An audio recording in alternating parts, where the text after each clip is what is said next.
Hey everyone, welcome to my channel NEET night guys. आज हम पढ़ने वाले हैं ओरिजिन ऑफ यूकैरियोटिक सेल।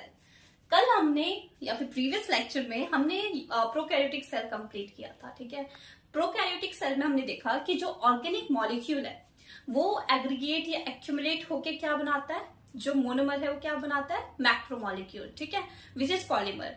उसके बाद क्या होगा, वो अगर इंक्लोज्ड होता है किसी भी मेम्ब्रेन में, जैसे आरएनए है, आरएनए इंक्लोज किया था हमने किसमें, फॉस्फोलिपिड मेम्ब्रेन में, एट दैट टाइम हम उसे क्या बोलते हैं, सेल। तो ऐसे प्रोकैरियोटिक सेल का इवोल्यूशन हुआ था। लेकिन जो यूकैरियोटिक सेल जो है, जो उसका ओरिजिन हुआ है, वो ऐसा कहा जाता है कि वो प्रोकैरियोटिक सेल से हुआ है। कैसे, आइए देखते हैं। एक थ्योरी है एंडोसिम्बायोटिक थ्योरी। एंडोसिम्बायोटिक थ्योरी जो है उसमें क्या बताते हैं कि जैसे माइटोकॉन्ड्रिया और क्लोरोप्लास्ट, उसका ओरिजिन कैसे हुआ, प्लस ये सिमिलर है किससे, हमारे प्रोकैरियोटिक सेल से। इसीलिए कहा जाता है कि जो हमारे एंसेस्टर है, जो यूकैरियोटिक सेल का जो एंसेस्टर है वो प्रोकैरियोटिक सेल है। आई होप आपको क्लियर होगा, बाकी हम इसको स्टेप बाय स्टेप समझते हैं। तो जो प्रोकैरियोटिक सेल होते हैं वो बहुत छोटे थे उस टाइम पे, लेकिन यूकैरियोटिक सेल उसी के कंपैरिजन में काफी बड़ा होता है। तो उसमें क्या होता है कि जो सरफेस एरिया वॉल्यूम रेशियो जो है ना, वो क्या होता है, डिक्रीज करना है हमें उसे। ठीक है, साइज तो इंक्रीज करना है और सरफेस वॉल्यूम जो रेशियो है उसको हमें डिक्रीज करना है। तो उस टाइम पे क्या किया कि जो हमारे मेम्ब्रेन, कुछ मेम्ब्रेन फॉर्म हुए, जैसे हमारे मेम्ब्रेन, जैसे आपने ईआर देखा होगा, अगर हम इसको देखते हैं एक ओके, तो जैसे आपने इसमें देखा कि इसमें क्या हुआ कि साइज तो इंक्रीज हुआ है, ठीक है, और जो मेम्ब्रेन थे वो क्या हो गए, यहाँ पे इनफोल्ड हो गए। मेम्ब्रेन जैसे ही इनफोल्ड हुआ तो उन्होंने क्या बनाया कि स्ट्रक्चर बनाया ईआर। ईआर मतलब एंडोप्लाज्मिक रेक्टिकुलम। एंडोप्लाज्मिक रेक्टिकुलम जो है वो क्या है, एक ऑर्गेनेली है। ठीक है, यूकैरियोटिक में ऑर्गेनेली होता है, प्रोकैरियोटिक में नहीं होता।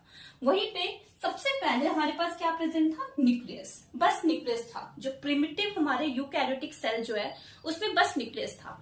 उसके बाद क्या हुआ इवोल्यूशन में, जो हमारे मेम्ब्रेन थे, जब सरफेस वॉल्यूम जो है उसको हमें डिक्रीज करना था, तो उसमें क्या हुआ, जो भी वो मेम्ब्रेन जो है यहाँ पे इनफोल्ड हो गए, मतलब इसको बोल सकते हैं इनफोल्डिंग ऑफ मेम्ब्रेन। उन्होंने क्या फॉर्म किया, ईआर। यहाँ तक तो ठीक चल रहा था, लेकिन हमें उस टाइम पे कुछ एटीपी की जरूरत थी, जैसे जिसको हम पावर हाउस कहते हैं। तो क्या हुआ आगे थ्योरी में, ये जो हमारा यूकैरियोटिक सेल है, जो यूकैरियोटिक सेल है उसने क्या किया, ये इनगल्फ किया एक एरोबिक बैक्टीरिया को। ठीक है, जैसे ही इसने एरोबिक बैक्टीरिया को इनगल्फ किया, वहां पे हमें क्या देखने को मिला, एक सिम्बायोटिक थ्योरी। सिम्बायोसिस क्या होता है, यहाँ पे ये एक दूसरे की हेल्प कर रहे हैं। फॉर एग्जाम्पल अगर हम बात करें लाइकेन की, तो लाइकेन में आपने पढ़ा होगा कि एक फंगस होता है और एक एल्गी। ठीक है, एल्गी क्या करते हैं, खाना बनाती है। ठीक है, वहीं पे फंगस जो है वो क्या करता है, उसको शेल्टर प्रोवाइड करता है। तो ये दोनों का आपस में जो सिम्बायोटिक थ्योरी हमने पढ़ी थी क्लास, आई थिंक आपने 11th में भी इसको पढ़ा होगा, लाइकेन को। तो सेम वही वाली थ्योरी यहाँ पे अप्लाई हो रही है। जैसे कि यहाँ पे एरोबिक बैक्टीरिया क्या देगा इसे, एटीपी। ओके, जैसे ही एरोबिक बैक्टीरिया यूकैरियोटिक सेल के अंदर गई, जब उसने उसको इंगल्फ किया, तो वो उसके अंदर ही रहा। इस वजह से हम इसको क्या बोलते हैं, एंडोसिम्बायोटिक थ्योरी।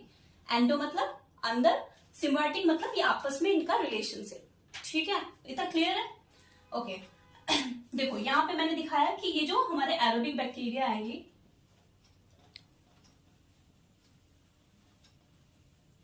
यही एरोबिक बैक्टीरिया को हम क्या बोलते हैं, माइटोकॉन्ड्रिया।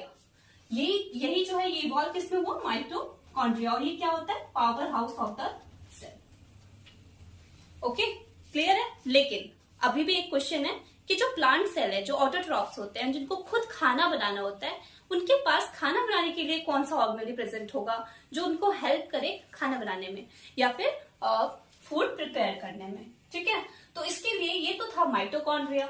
वहीं पे प्लांट सेल जिनके पास क्या होता है, क्लोरोप्लास्ट। अभी हमें पता है, लेकिन उस टाइम पे हमें ये आइडिया नहीं था। तो ये हमने क्या किया, यहाँ पे फोटोसिंथेटिक बैक्टीरिया, जैसे ये है हमारे,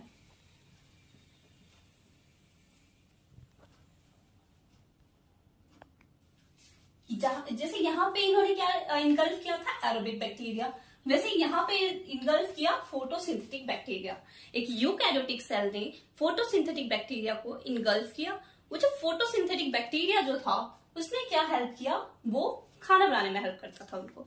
जो प्लांट सेल है उनके पास जो क्लोरोप्लास्ट होता है, जो ऑर्गेनली हम क्लोरोप्लास्ट के नाम से जानते हैं, वो हमें क्या बनाने में हेल्प करता है, फूड प्रिपेयर करने में हेल्प करता है। तो अगर हम यहाँ पे फॉर एग्जाम्पल ये ठीक है, ये इसको हमने क्या नाम दिया, मॉडल फोटोसिंथेटिक यूकैरियोट। तो ये जो इवोल्यूशन हुआ, जो ओरिजिन ऑफ यूकैरियोटिक का हुआ, सबसे पहले क्या हुआ था, सबसे पहले हमारे पास बस न्यूक्लियस था।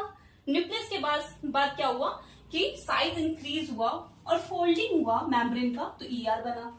ठीक है, उसके बाद फिर और इवोल्यूशन हुआ। इवोल्यूशन के बाद इसने क्या किया, यूकैरियोटिक सेल ने एरोबिक बैक्टीरिया को इनगल्फ कर लिया।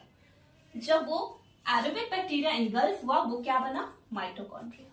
ठीक है, वहीं पे उसके बाद फिर से उसने क्या इनगल्फ किया, एक फोटोसिंथेटिक बैक्टीरिया को इनगल्फ किया। जब फोटोसिंथेटिक बैक्टीरिया इनगल्फ किया तो उसको हम क्या बोलते हैं, क्लोरोप्लास्ट। तो अगर उसके पास किसी भी सेल के पास माइटोकॉन्ड्रिया भी है और क्लोरोप्लास्ट भी है, तो उसे हम क्या बोलेंगे, प्लांट सेल। वहीं पे अगर बस माइटोकॉन्ड्रिया तो वो कौन सा है, एनिमल सेल। तो ऐसे करके ये ओरिजिन ऑफ यूकैरियोट कंप्लीट हुआ था, जो कि किस थ्योरी के बेसिस पे, endo symbiotic theory. I hope आपको ये क्लियर होगा। इससे आगे हम प्रोकैरियोटिक और यूकैरियोटिक के बीच में डिफरेंस पढ़ेंगे। Thank you so much.